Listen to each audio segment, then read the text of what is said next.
Hi friends, నా పేరు Bhaktavatsalam. Senior జర్నలిస్ట్గా గత 30 సంవత్సరాలుగా ప్రకాశం జిల్లాలో వివిధ పత్రికల్లోనూ ఛానల్స్లోనూ పనిచేసి ఉన్నాను. అందరికీ నమస్కారం. ఈరోజు మనం చేయబోయేటువంటి వీడియో సిపిఎం రాష్ట్ర మహాసభలో నెల్లూరు నగరంలో అత్యంత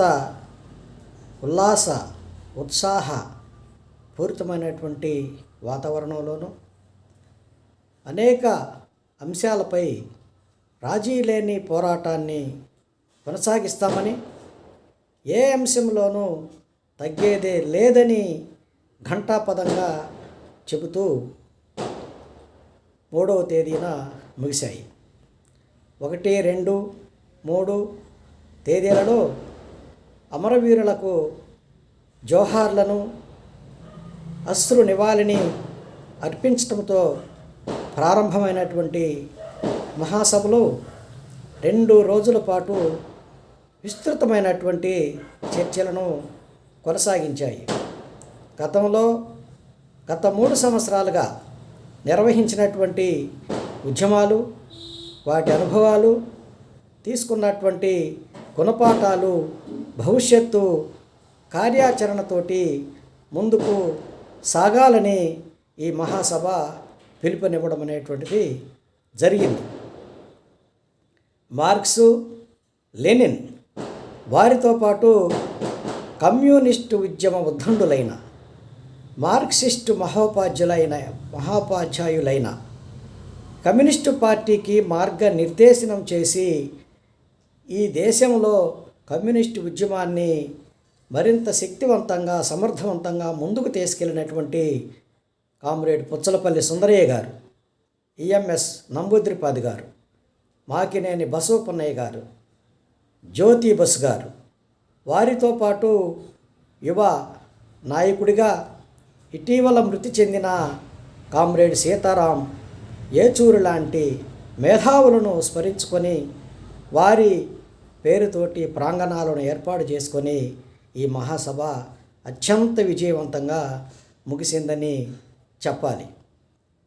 మహాసభ చర్చల్లో కానీ, అలాగే ముగింపు రోజున 3వ తేదీన జరిగినటువంటి ఒక మహా ప్రదర్శనలో పాల్గొన్నటువంటి యువకులు, వారి కేరింతలు, వారి ఉత్సాహం, ఇవన్నీ చూసినట్లయితే మహాసభ మరింత విజయవంతమైందనేటువంటి అంశాన్ని మనకి కళ్ళకు కట్టినట్లుగా కనిపిస్తూ ఉంది.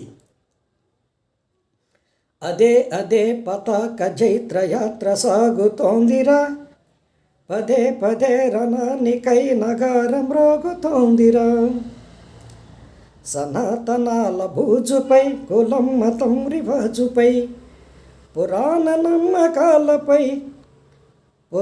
నమ్మకాలపై పతాక సాగుతోందిరా, కోట్లు కూడబెట్టి కొత్త పెట్టుబడులపై కష్టజీవి కడుపు మండి జ్వాల రగులుతోందిరా అంటూ మహాసభ ఒక పొలికేక పెట్టింది. ఈ కేంద్ర రాష్ట్ర ప్రభుత్వాలు అవలంబించేటువంటి ప్రజా వ్యతిరేక, మతతత్వ వ్యతిరేకతను దునుమాడుతామని మహాసభ ప్రతిజ్ఞ తీసుకున్నది. అదే సందర్భంలో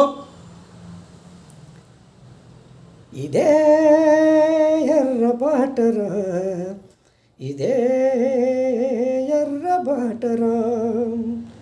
వీరులకే సాధ్యమైన విప్లవాల బాటరా, వడివడిగా పోరాడుతూ సాగాల్సిన బాటరా, ఇదే ఎర్ర బాటరా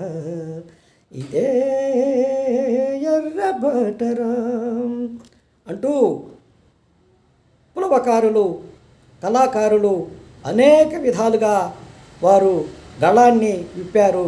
ఉత్తేజితులను చేసినటువంటి మహాసభని మనం చాలా ప్రత్యేకంగా ప్రస్తావించుకోవాల్సినటువంటి అవసరం ఉన్నది. అదేవిధంగా ఓ అమర కళావేత్తలారా, సమర రంగ నేతలారా, కళ కోసమే కళ కాదని కళ బ్రతుకును మార్చాలని కళ్ళ కోసము గళమెప్పిన అమర కళావేత్తలారా అంటూ ఉద్యమ నాయకులకి జోహార్లు అర్పించినటువంటి అంశాన్ని ఈ సందర్భంగా మనము చూస్తాము.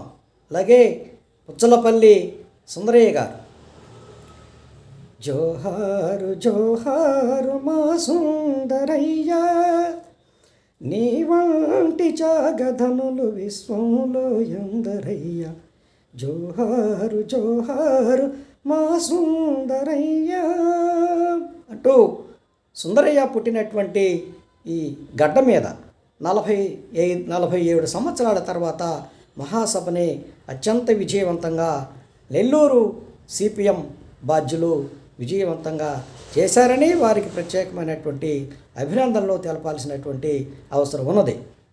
ఈ మహాసభలో 400 మందికి పైగా ప్రతినిధులు పాల్గొన్నారు. వారు చేసినటువంటి ఉద్యమాలు, వాటి అనుభవాలను, వారికి వచ్చినటువంటి అనేక గుణపాఠాలను ఈ మహాసభలో వారు ప్రస్తావించుకున్నారు. ప్రతి జిల్లా నుండి 2-3 చొప్పున ఈ చర్చలలో పాల్గొన్నారు. పార్టీ నుండి, ప్రజా సంఘాల నుంచి పాల్గొన్నటువంటి ప్రతినిధులు ఎంతో ఉత్సాహపూరితమైనటువంటి వాతావరణంలో అనేక విషయాలని విప్పి చెప్పడం జరిగింది. అదే సందర్భంలో కమ్యూనిస్ట్ పార్టీ, మార్క్సిస్టు ఈ 3 సంవత్సరాలు నిర్వహించినటువంటి ఉద్యమాలను, వాటి అనుభవాలను అనేక విధాలుగా ప్రజా సంఘాలకి నాయకత్వం వహించినటువంటి అనుభవాలను, గుణపాఠాలను వివరంగా చెప్పడం అనేటువంటిది జరిగింది. భవిష్యత్తులో కేంద్ర రాష్ట్ర ప్రభుత్వాలకు అవి అవలంబించేటువంటి పాలనా విధానాలను, పద్ధతులను తప్పనిసరిగా అవి ప్రజా వ్యతిరేకంగా ఉంటే ఉద్యమిస్తామని ప్రకటించడం అనేటువంటిది జరిగింది. ఆంధ్ర రాష్ట్రంలో జరిగినందున ఆంధ్ర రాష్ట్రంలో ప్రత్యేకంగా ఇక్కడ జరుగుతున్నటువంటి పరిణామాలని మహాసభ నిశితంగా పరిశీలించడం జరిగింది. ఇక్కడ జరుగుతున్నటువంటి పరిణామాలు ఏదైతే ప్రజా వ్యతిరేక విధానాలు అవలంబించాయో ఈ పార్టీలు వాటన్నింటినీ కూలంకషంగా చర్చించడం జరిగింది. అలాగే కేవలం మాటలకే పరిమితం కాకుండా అధికారంలోకి వచ్చినటువంటి కూటమి ప్రజల అవసరాలను, ప్రజలకు ఏదైతే వాగ్దానం చేసిందో వాటన్నింటినీ తప్పనిసరిగా నెరవేర్చాలని, అలా చేయనట్లయితే తాము ఉద్యమిస్తామని వారు ఘంటాపథంగా చెప్పడం అనేటువంటిది జరిగింది. ఇక ఈ అంశాలపై అనేక తీర్మానాలు చేశారు.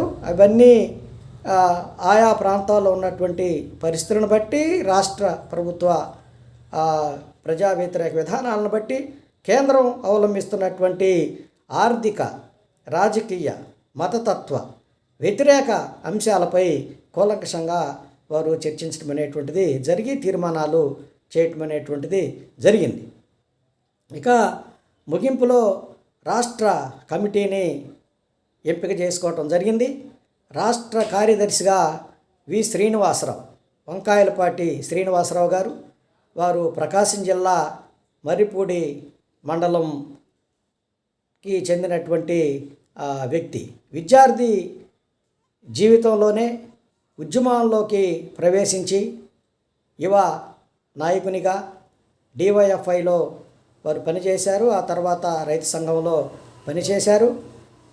కమ్యూనిస్ట్ పార్టీ ఆంధ్ర రాష్ట్ర కమిటీలో రాష్ట్ర కార్యదర్శి వర్గ సభ్యులుగా చాలా కాలం వారు పనిచేశారు. ఆ తర్వాత ప్రజాశక్తి ఎడిటర్గా దాన్ని బాధ్యతలు తీసుకుని విజయవంతంగా నిర్వహించారు.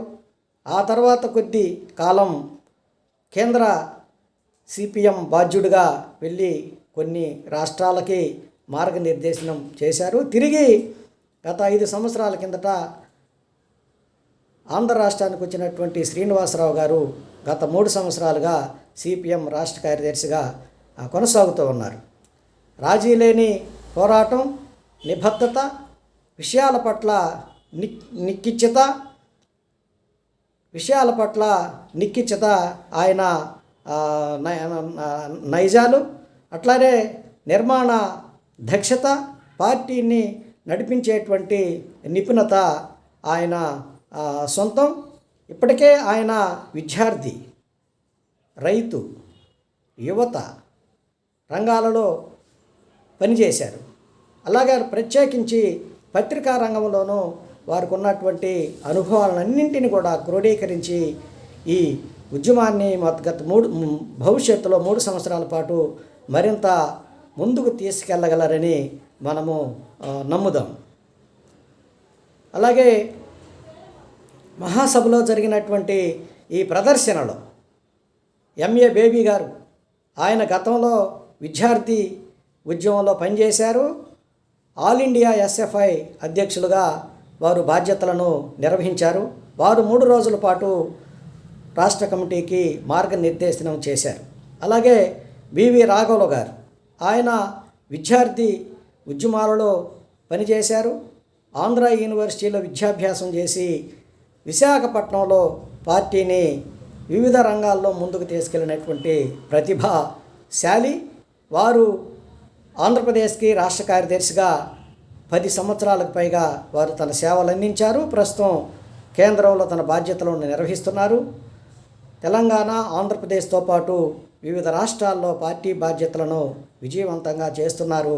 ఆయన ప్రస్తుతం పొలిట్ బ్యూరో సభ్యులుగా కొనసాగుతున్నటువంటి విషయం మనందరికీ తెలిసిందే. అట్లాగే ఈ రాష్ట్రంలో కుల వివక్షతకు సంబంధించి వారు దానికి సంబంధించినటువంటి ఒక రూట్ మ్యాప్ను తయారు చేసి కుల వివక్షతను అంతమొందించాలనేటువంటి ఉద్దేశంతో అనేక సమాచారాన్ని ప్రజల్లోకి పంపించి మొత్తం దళితులని చైతన్యవంతం చేసినటువంటి నాయకుడు బివి రాఘవులు గారు. వారిది కూడా ప్రకాశం జిల్లా కావడం గమనార్హం. ఇక ఈ మహాసభలో పాల్గొన్నటువంటి బృందా కరత్ గారు మహిళా ఉద్యమంలో, కమ్యూనిస్టు ఉద్యమంలో అనేక అనుభవాలు ఉన్నటువంటి నాయకురాలు ఆమె.